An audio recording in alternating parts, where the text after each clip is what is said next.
جی وعلیکم السلام. وہ سوال ہے آپ کا؟ ہاں جی سوال. ہاں جی ہاں جی کر. پہلے تو یہ تھا کہ پہلے آپ کی ویڈیو دیکھا کرتا تھا تو اوپر نیچے کر دیتا تھا, تو بھائی ابو ہریرہ کی دعوت کی وجہ سے یہاں پہ آنا ہوا. اچھا تو ماشاء اللہ. سوال یہ تھا کہ آپ کو پتہ ہے ظاہر خواجہ صاحب جو ہوتے ہیں ان کا ناچنا گانا یہ تو حرام ہوتا ہے, تو آپ سے جواب چاہیے کیا کہ وہ کہتے ہیں کہ ناچنا گانا تو حرام ہے, تو جو جس گھر میں بچہ ہوتا ہے یا پھر شادی ہوتی ہے تو بدائی لینے کے لیے جاتے ہیں خواجہ سرا, تو یہ حرام ہے کہ حلال ہے, یہ پوچھنا تھا. نہیں غلط کرتے ہیں نا وہ والا, یعنی ادھر ناچ گانا نہ کرے, ویسے ودائی لینے جاتے ہیں تو وہ کلچرل چیز ہے, اس میں تو کوئی حرج نہیں ہے. تو یہ لینا جائز ہے؟ نہیں غریب ہے نا, میرے سے جب کوئی بھیک مانگنے آئے میں تو کسی کو بھیک نہیں دیتا, اگر خواجہ صاحب کو مانگے میں اسے ضرور دیتا ہوں, کیونکہ وہ اس معاشرے کا پسا ہوا طبقہ ہے, ٹھیک ہے نا, اس اعتبار سے درست ہے, لیکن ان کے غلط کام کے عوض نہیں. ہاں یہ چیز ہے, وہ کام غلط ہے. لیکن ابھی آپ دیکھیں وہ تو اس حد تک درست ہے کہ ابھی یہ بڑی عید قرباں تھی, اس کے اوپر کتنے نان مسلمز ہیں جو آپ کے گھروں کا دروازہ کھٹکھٹاتے ہیں کہ مجھے قربانی کا گوشت دے دیں. تو غریب ہے نا, تو قرآن بھی تو کہتا ہے سورہ حج میں کہ جب اللہ کے حکم سے ان جانوروں کو گراؤ تو تم پھر ان کا گوشت غریبوں کو بھی دو اور خود بھی کھاؤ, اپنے رشتہ داروں کو بھی دو, ٹھیک ہے. اب غریبوں میں اللہ تعالیٰ نے مسلم نان مسلم کی تفریق بھی نہیں کی ہے. ویسے جو ہمارے یہاں پہ دیوبند اور بریلی کے لوگ ہیں جو حنفی ہیں, ان کا موقف یہ ہے کہ غیر مسلم کو آپ قربانی کا گوشت نہیں دے سکتے, جبکہ قرآن کی روح سے اور باقی ائمہ جو اہل سنت کے وہ مانتے ہیں کہ غیر مسلم کو بھی قربانی کا گوشت دیا جا سکتا ہے. یہ اللہ کی راہ میں صدقہ کرنا ہے نا. قرآن نے تو کہا کہ آپ نے غریبوں کو کھانا کھلانا ہے, ٹھیک ہے. تو غریبوں کو جو کھانا کھلانا ہے اس میں مسلمان اور نان مسلم کی تفریق نہیں ہے. لہٰذا جو اس طرح وہاں پہ آگے کوئی شادی کے موقع پہ آ جاتے ہیں, یا کسی کے گھر بچہ پیدا ہوا ہے اور وہاں وہ آ گئے ہیں اور وہاں ان کو لوگ کہتے ہیں کہ یہ لے, مطلب آپ. اور ایک اور سوال کہ خواجہ صاحب کا وہ اکثر لوگ ہوتے ہیں نا تنگ کرتے ہیں مسجدوں میں جانے سے نا نماز کے لیے, تو بعض کا سوال یہ ہوتا ہے کہ ہم ڈیروں پہ نماز پڑھ سکتے ہیں, یعنی کہ جہاں ان کی جگہ ہوتی ہے. اگر نماز تو ہر جگہ ہو جاتی ہے, بخاری مسلم میں حدیث ہے کہ 3 جگہ کے سوا ہر جگہ نماز ہو جاتی ہے. حمام کے اندر نہیں ہوگی, وہ ناپاکی کی جگہ ہے. قبرستان میں نہیں ہوگی کیونکہ وہ قبروں کے اوپر آپ نماز نہیں پڑھ سکتے, اور اونٹوں کے باڑے میں نہیں ہوگی. اور سنن نسائی میں حدیث ہے کہ بکریوں کے باڑے میں بھی نماز پڑھ سکتے ہو, جہاں پہ بکریاں پالی جاتی ہیں وہاں پہ بھی آپ نماز پڑھ سکتے ہو. اور ایک اور حدیث ہے بخاری مسلم میں کہ نبی الاسلام نے فرمایا کہ مجھے اللہ تعالیٰ نے 5 ایسی خوبیاں دی ہیں جو مجھ سے پہلے کسی پیغمبر کو نہیں دی. ان میں سے پہلی یہ کہ پوری زمین میرے لیے پاک ہو گئی ہے, میرے امتی جہاں چاہے نماز ادا کر سکتے ہیں. آپ نے یہ کنفرم نہیں کرنا کہ یہ جگہ پاک ہے یا نہیں, یہ کنفرم کرنا کوئی ضروری نہیں. ہر جگہ ہی پاک ہے جب تک کہ آپ وہاں ناپاکی دیکھ نہ لیں, وہ پاک ہے آپ کے لیے. زمین پہ جہاں مرضی نماز پڑھیں. رائیونڈ میں اب جو نماز ہو رہی ہے تو مسجد تو نہیں ہے نا, وہ جو گراؤنڈ ہے وہ مسجد تو نہیں ہے نا, لیکن وہ پاک ہے جگہ. ہاں تو آپ جہاں مرضی نماز پڑھیں. تو اگر اس طرح کے کسی فتنے کا اندیشہ ہے تو ٹھیک ہے وہاں پہ نماز پڑھیں, اور اگر آپ لوگ ایک سے زیادہ وہاں جماعت کروا لیں تو مسجد بیت بن جائے گی.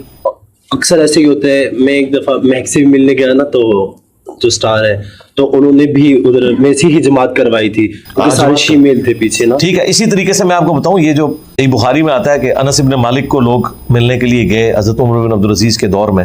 وہ حضرت عمر بن عبدالعزیز سے مل کے جب آئے تو ظاہر بنو امیہ کے دور میں نمازیں شروع ہو گئی تھی. اس وقت عمر بن عبدالعزیز جو ہیں وہ گورنر تھے مدینے کے. انس ابن مالک نے ان سے پوچھا کہ بھائی, ان کا جی ہم مل کے آ رہے ہیں ان کو, تو ہم نماز پڑھ کے ہیں. تو انہوں نے کہا کون سی نماز پڑھی ہے تم نے؟ تو انس ابن مالک سے انہوں نے کہا کہ ہم زور کی نماز پڑھ کے ہیں. انہوں نے کہا یہ کون سی زور ہے, اب تو عصر کا وقت شروع ہو گیا. یعنی وہ ادھر بھی آئے تو 4 بجے, یہاں تو جمعہ بھی 3 بجے پڑھا رہے ہوتے ہیں. پھر انس ابن مالک نے انہیں مسجد میں نہیں جانے دیا. انہوں نے کہا ادھر میرے ساتھ عصر کی نماز پڑھو. انہوں نے اپنے گھر میں جماعت کرائی اور ان کو نماز اپنے ساتھ پڑھائی کہ تسی پھر جا کے نماز اپنی خراب کر رہی ہے, اتنی لیٹ نہیں نماز کرنی. تو جو بوڑھے اصحاب تھے نا, وہ آخری وقت میں اپنے گھر میں ہی جماعت کراتے تھے. وہ چونکہ ان کے لیے جانا پرابلم ہوتی تھی تو نماز کا گھر میں اہتمام کر لیتے تھے. تو اس طریقے سے اگر اس طرح کی کیٹاسٹرافک کنڈیشن ہو جس میں جو آپ کے ساتھ آزمائشیں جوڑی ہوئی ہیں جی, تو اس میں آپ جماعت مانگ کروا سکتے ہیں, کیونکہ یہ حالت امن نہیں ہے نا.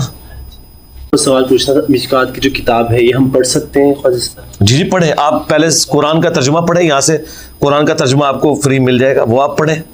پہلے اس کو پڑھ لیں آپ, تاکہ قرآن اوورآل گو تھرو کریں, اور مشکات بھی پڑھیں اس کے بعد آپ. بعض علماء نہیں پڑھنے دیتے ہمیں, تو علماء کے ساتھ آج میں نے تھوڑی کیا, آپ لیٹ آئے ہیں. آج مجھے آپ صرف یہ بتائیں حسن بھائی کہ آپ کے پاس ایک نان مسلم آیا ہے اور وہ کہتا ہے میں اسلام کو اسٹڈی کرنا چاہتا ہوں, تو آپ اسے قرآن ہی پڑھنے کے لیے دیں گے نا.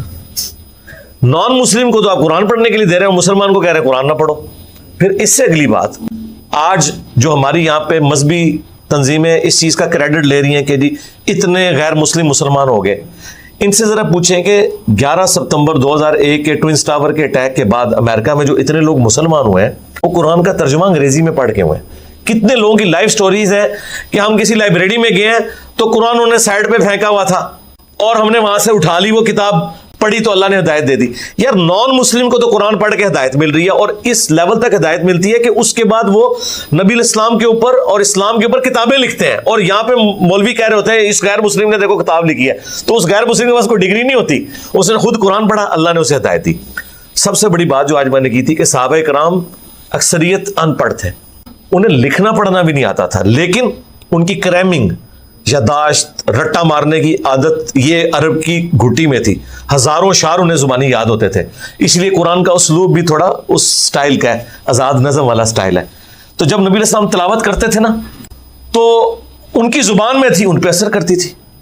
اچھا یہ کہتے ہیں جی وہ ان کے ٹیچر تھے نبی علیہ السلام, تو آپ بھی ٹیچر کے پاس پڑھیں, بالکل پڑھیں ٹیچر کے پاس, ہم کب کہہ رہے نہ جائے, لیکن ٹیچر سے کہیں کہ یہ بتاؤ قرآن میں کیا لکھا ہوا ہے. یہ نہیں ہے قرآن کی ایک آیت پڑھتے ہیں خطبے میں, اس کے بعد ساری کہانیاں سناتے ہیں. آپ ایون فضائل اعمال دیکھ لیں, یعنی قرآن کی انہوں نے ذکر کا چیپٹر بند ہے, بہت اچھی بات ہے, قرآن کی آیات لکھی ہیں, بہت اچھی لکھی ہیں, اس کے بعد حدیثیں لکھی ہیں بخاری مسلم سے, بہت اچھا ہے. اینڈ پہ پھر وہ فلاں بزرگ تھے, ستو پھانکتے تھے, فلاں یہ کرتے تھے, یہاں ہمارا اختلاف شروع ہو جاتا ہے. اس سے پیچھے پڑھیں. آج بھی ایک بھائی کی پرچی آئی تھی نا کہ جی وہ فضائل اعمال پڑھ سکتے ہیں, میں نے کہا پڑھیں, پہلے اس کی اسکروٹنی کر لیں, یہ پڑھیں گے یہ آیت ہے, یہ پڑھیں گے, آگے یہ ستو نہیں پھانکیں گے. ایک سید صاحب 12 دن تک ایک وضو ساری نمازیں پڑھتے تھے, یہ نہیں پڑھیں گے, ایسا ہوتا ہی نہیں. یہ کیسے ہو جاتا ہے؟ ہاں ٹھیک ہے وہ بھی پڑھیں, لیکن جو قصص الانبیاء ہے نا وہ بھی جو قرآن میں آئے ہیں نا وہ تو ٹھیک ہے. جو کتابوں میں آئے ہیں نا حدیث کی, اس میں کچھ واقعات غلط بھی ہیں, کچھ صحیح بھی ہیں. ہاں وہ صحیح ضعیف کا حکم لگا ہوا ہوتا ہے اس کے اوپر. ظاہر ہے کہ غلطیوں سے پاک تو صرف اللہ کی کتاب ہے نا. تو اس طرح کے کئی ایسے یعنی واقعات جو انبیاء کی طرف غلط منسوب ہیں وہ کتابوں میں بھی آگے ہوئے ہیں, لیکن وہ ہائی لائٹ کیے ہوئے ہیں. یعنی محدثین جب ان واقعات کو لکھتے ہیں اس کے اوپر حکم لگاتے ہیں کہ یہ واقعہ اسرائیلی روایت, کیونکہ جب نبی الاسلام کے مبارک زمانے کے بعد جو لوگ نیو مسلم تھے نا, ان میں بعض لوگ ایسے بھی تھے کہ جنہوں نے یہود و نصارہ کی جو روایات تھی نا وہی اسی طریقے سے آگے بیان کرنا شروع کر دی. اب وہ ہماری حدیث کی کتابوں میں اس لیے آ گئی کہ بڑے لوگ تھے, لیکن ان میں سے اکثر روایتیں جو نبی الاسلام نے نہیں بیان کی ہوئی, وہ کسی تابعی نے کسی تبع تابعی نے بیان کی ہوئی ہے, لیکن اس کا سورس کیا ہے؟ کوئی یہودی عالم ہو سکتا ہے, وہ صحیح بھی ہو سکتی ہے, غلط بھی ہو سکتی ہے. اس لیے قرآن میں ہے یہ قرآن نگہبان ہے اگلی کتابوں کے اوپر. قرآن بتائے گا کہ کون سا واقعہ درست ہے کون سا غلط. آپ اس سے اندازہ لگائیں, جب نجران کے عیسائیوں سے نبی الاسلام کا مباہلہ ہونے لگا تو اللہ تعالیٰ نے سورہ آل عمران کی پہلی تقریباً 80 آیات نازل کی, جس میں آپ کو بتایا گیا کہ یہ کرسچینٹی کس تھاٹس کے اوپر چل رہی ہے. حضرت عیسیٰ ابن مریم کون تھے, ان کی پیدائش کیسے ہوئی, زکریا علیہ السلام کون تھے, یحییٰ علیہ السلام کون تھے. یہ نبی علیہ السلام پہ سورہ آل عمران نازل اس لیے ہوئی تھی کہ آپ سے عیسائی مباہلہ کرنے آ رہے ہیں تو آپ کو بھی پتہ ہونا چاہیے کہ کتنا عیسائیت کا درست ہے, کرسچینٹی کا کتنا غلط ہے. اللہ کے نبی کو بھی سکھایا گیا ہے, تب انہوں نے بات کی ہے آگے قرآن کے ذریعے. یہ نہیں ہے کہ جو کچھ چل رہا ہے وہ آپ نے ماننا ہے. تو قرآن پڑھیں, قرآن ہی انبیاء کے قصص سارے کے سارے اس کے اندر موجود ہیں. اور صحیح مسلم حدیث ہے, اما عائشہ سلام اللہ علیہا سے کسی نے پوچھا کہ نبی الاسلام کی سیرت اور اخلاق کیسے تھے, انہوں نے کہا قرآن پڑھو, یہی نبی اسلام کی سیرت ہے. ٹھیک ہے نا, قرآن پڑھیں, احادیث پڑھیں, اور انشاءاللہ تعالیٰ نہیں گمراہ ہوتے.